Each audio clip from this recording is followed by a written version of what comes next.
Initially, when I first got the news of everything that was happening, I was a little bit lax about it, to be honest, because when it first broke out, I was actually traveling with my friends and we were on our way back to Taiwan. And so nothing had like hit us yet that, oh, this is what's really happening. It was just all chitter chatter about something.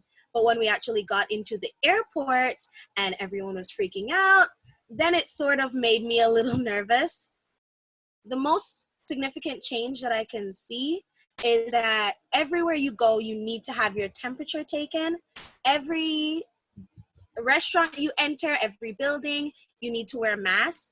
I personally live in the dorms, so every day we need to record our temperature, write it down, and before entering school in the morning, luckily I live on campus, so I most of the time don't have to deal with this, but every student entering needs to be stamped to say that their temperature was regulated. And the mask is also an important thing. Thankfully, the government provides us with masks at a very low cost. So for us, we actually get, this is a little mask holder that I got from 7-Eleven. They gave it to me because I bought a bunch of items. And so the government, every week, you can go collect 2 weeks worth of masks. And it's very cheap. It's like under a US, like 150, it's maybe like 125 US. And they give you 8 masks or 9. So we use that and they're reusable, disposable. This is what one looks like.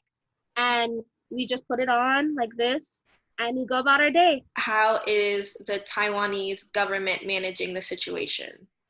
Anyone that was from China or in China has to stay there until things have calmed down, and then maybe they'll be able to come back for the next semester.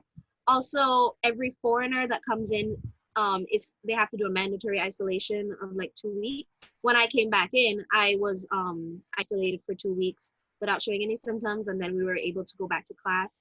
So I think shutting the borders so early on was a great choice.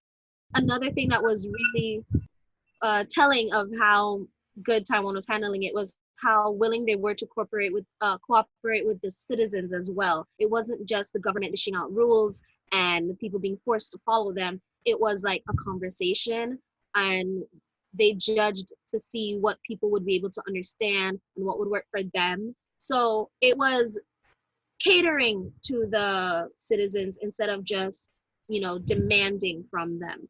And that really worked out for the better because people are willing to follow rules when your rules are easy to follow.